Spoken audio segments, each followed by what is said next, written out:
Assalamualaikum warahmatullahi wabarakatuh. Salam Rahayu. Para pecinta channel YouTube Kisah Para Leluhur Nusantara, kali ini kita akan membahas tentang kisah awal pembangkangan Panembahan Senopati terhadap Sultan Hadiwijaya. Ya, perkembangan yang sangat pesat di Mataram tidak luput dari pengamatan prajurit Telik Sandi Kerajaan Pajang, termasuk pembangunan tembok yang tinggi, termasuk rekrut prajurit dan juga penggemblengannya, ya, Bakawah Candra di muka, serta para empu yang membuat berbagai macam senjata. Dilaporkan kepada Patih Pajang, yaitu Patih Mancanegara. Di hadapan Kanjeng Sultan dan para adipati, Patih Mancanegara melaporkan perkembangan daerah Mataram. Bahkan Patih Mancanegara berkata, apabila Kanjeng Sultan perintahkan, maka akan hamba gempur Mataram. Pembangkangan Ananda Senopati seolah membuat harga diri Paduka terjatuh. Mataram seolah mencoreng kewibawaan Pajang. Namun Kanjeng Sultan Hadiwijaya tidak mau buru-buru mengambil kesimpulan. Menurutku, kita tidak boleh buru-buru menjatuhkan tindakan. Perlu kita ketahui dahulu alasan apa yang membuat anakku Senopati membuat tembok pembatas yang tinggi, layaknya benteng-benteng pertahanan. Kanjeng Sultan Hadiwijaya pun melanjutkan perkataannya. Kakang Temenggung Wira dan Kakang Temenggung Wurakil, berangkatlah kalian ke Mataram. Mintalah anakku untuk menghadapku segera. Setelah pamit, Tumenggung Wila dan Tumenggung Wurakil bergegas ke Mataram. Sesampainya di Mataram, kedua petinggi Pajang mendapatkan bahwa Mataram begitu maju, bahwa Mataram begitu makmur. Gedung kadipaten pun megah, tidak kalah jika dibandingkan dengan Pajang. Tembok tinggi pun terbangun layaknya benteng pertahanan.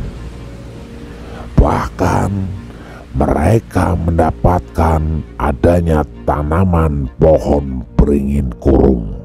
Ya, pohon beringin kurung yang pada waktu itu hanya boleh ditanam di alun-alun kerajaan.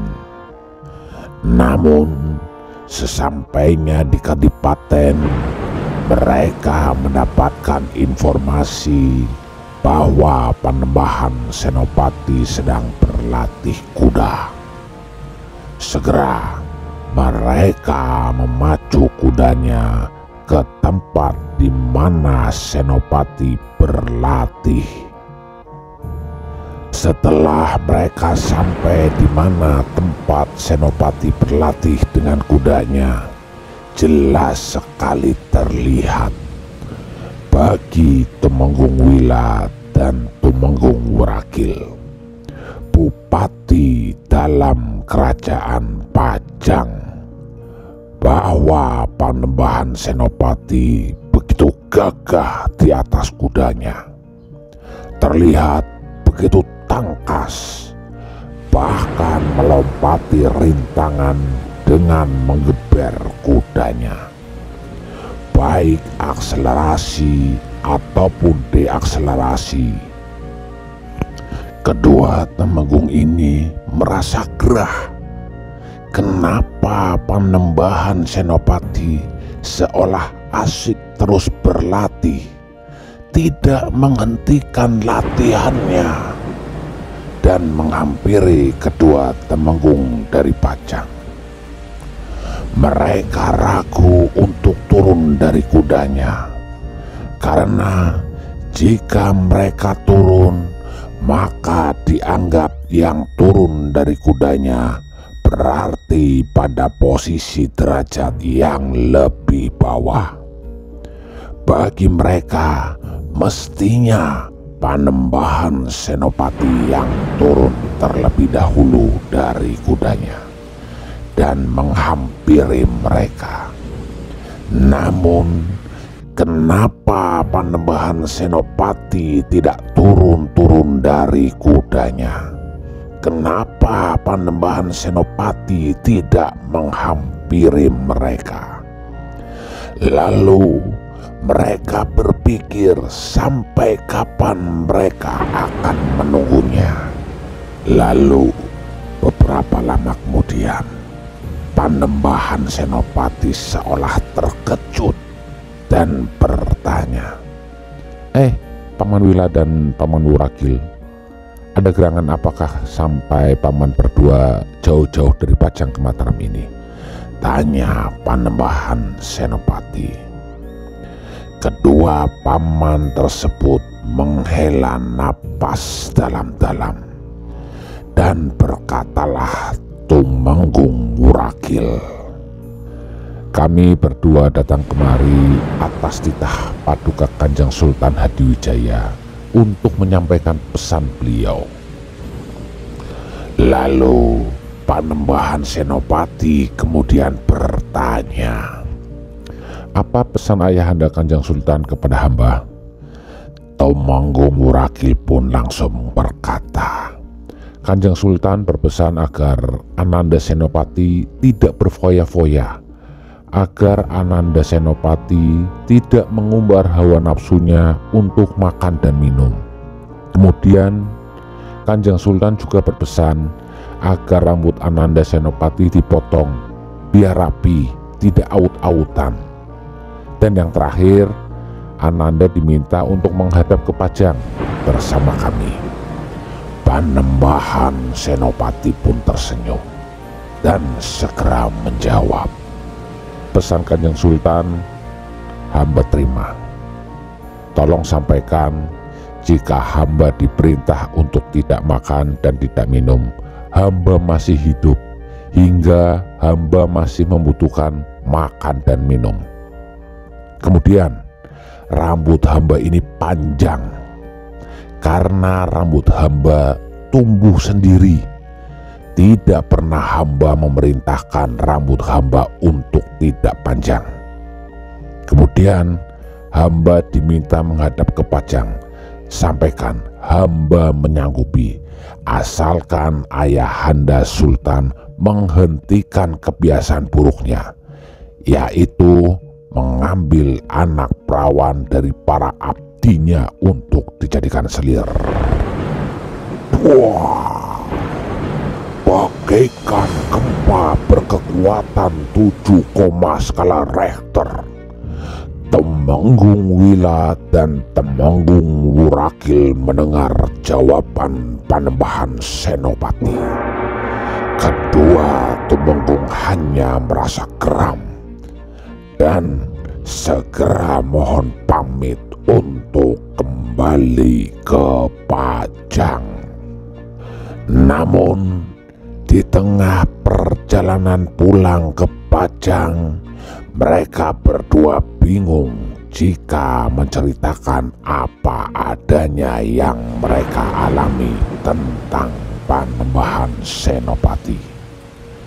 Karena hal ini akan membuat Sultan Hadiwijaya murka dan mereka teringat akan akan ramalan Sunan Giri, bahwa siapa yang menyerang Mataram terlebih dahulu maka akan terkena bencana.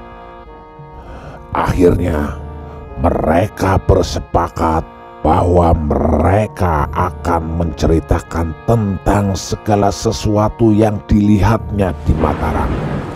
Masalah pagar, masalah beringin, masalah banyaknya pandai besi, semua diceritakan kepada Kanjeng Sultan Hadiwijaya. Namun mengenai ajakan untuk ke Pajang, mereka tidak mau berterus terang. Mereka telah sepakat memberikan jawaban bahwa Panembahan Senopati akan segera menyusul ke Pajang. Kanjeng Sultan Hadiwijaya yang menerima laporan tidak mengorek keterangan lebih lanjut dari kedua temenggung tersebut, dan kedua temenggung tersebut merasa lega karena bisa merahasiakan dan tidak ingin Pajang menyerang Mataram karena takut terkena bala sesuai ramalan Sunan Giri. Sementara itu di Mataram, Ki Juru Mertani sangat kaget mendapat laporan utusan Sultan Hadiwijaya yang datang ke Mataram. Dan seperti gledek di siang bolong, mendengar bahwa Panembahan Senopati menolak menghadap Kanjeng Sultan Hadiwijaya. Apalagi mendengar dari mulut Panembahan Senopati yang memberi syarat bahwa ia hanya mau menghadap jika Kanjeng Sultan Hadiwijaya tidak lagi mengambil selir. Kemudian Ki Juru Mertani berkata kepada Panembahan Senopati, "Ananda, sikapmu terlalu berani. Apalagi sikapmu yang tidak turun dari kuda dalam menemui utusan Kanjeng Sultan dan menolak untuk menghadap Kanjeng Sultan. Sadarkah Ananda dengan siapa Ananda berhadapan?" Lebih lanjut, Ki Juru Mertani pun berkata, "Ananda, engkau memang sakti. Tubuhmu tidak basah ketika memasuki air. Tubuhmu tidak terbakar ketika menerjang lautan api. Kulitmu pun tidak terluka terkena senjata tajam. Namun yang kau hadapi adalah Kanjeng Sultan Hadiwijaya. Bagaimana kesaktiannya jauh di atas kesaktianmu. Keris Kiai Setan Kober yang begitu termasyhur dan diandalkan oleh Adipati Aryo Penangsang pun tidak mempan untuk melukai kulit Kanjeng Sultan Hadiwijaya." Selagi Panembahan Senopati terlihat bingung, Ki Juru Mertani pun menambahkan, "Apa yang engkau andalkan anakku untuk menghadapi Kanjeng Sultan Hadiwijaya? Apakah engkau akan mengerahkan kekuatan Mataram untuk menghadapi Pajang? Sadarlah anakku, Mataram akan luluh lantak disapu bersih oleh laskar Pajang." Panembahan Senopati semakin terdesak dan terlihat penyesalan yang tergambar di raut wajahnya. Panembahan Senopati pun berkata, "Hamba mohon maaf Paman Ki Juru Mertani. Namun apa yang harus hamba lakukan agar hamba tetap memimpin Mataram ini dan tetap mewujudkan ramalan Kanjeng Sunan Giri untuk menguasai tanah Jawa?" Ki Juru Mertani pun terlihat meledak amarahnya. Anakku, paman bisa melihat keinginanmu untuk mewujudkan ramalan Kanjeng Sunan Giri. Itu tidak salah, anakku. Namun bukan begitu caranya. Anakku, hendaknya engkau selalu memohon kepada Allah agar Kanjeng Sultan Hadiwijaya ikhlas memberikan tahtanya kepadamu. Hanya dengan begitu engkau dapat mewujudkan ramalan Kanjeng Sunan Giri. Panembahan Senopati pun perlahan menganggukkan kepalanya. Ki Juru Mertani berharap Panembahan Senopati melaksanakan nasihatnya dengan sungguh-sungguh. Ia pun berharap ramalan Kanjeng Sunan Giri akan jatuh kepada keponakannya, yaitu Panembahan Senopati. Para pecinta channel YouTube Kisah Para Leluhur Nusantara, demikianlah kisah dari awal pembangkangan Panembahan Senopati terhadap Sultan Hadiwijaya. Terima kasih. Wassalamualaikum warahmatullahi wabarakatuh. Salam Rahayu.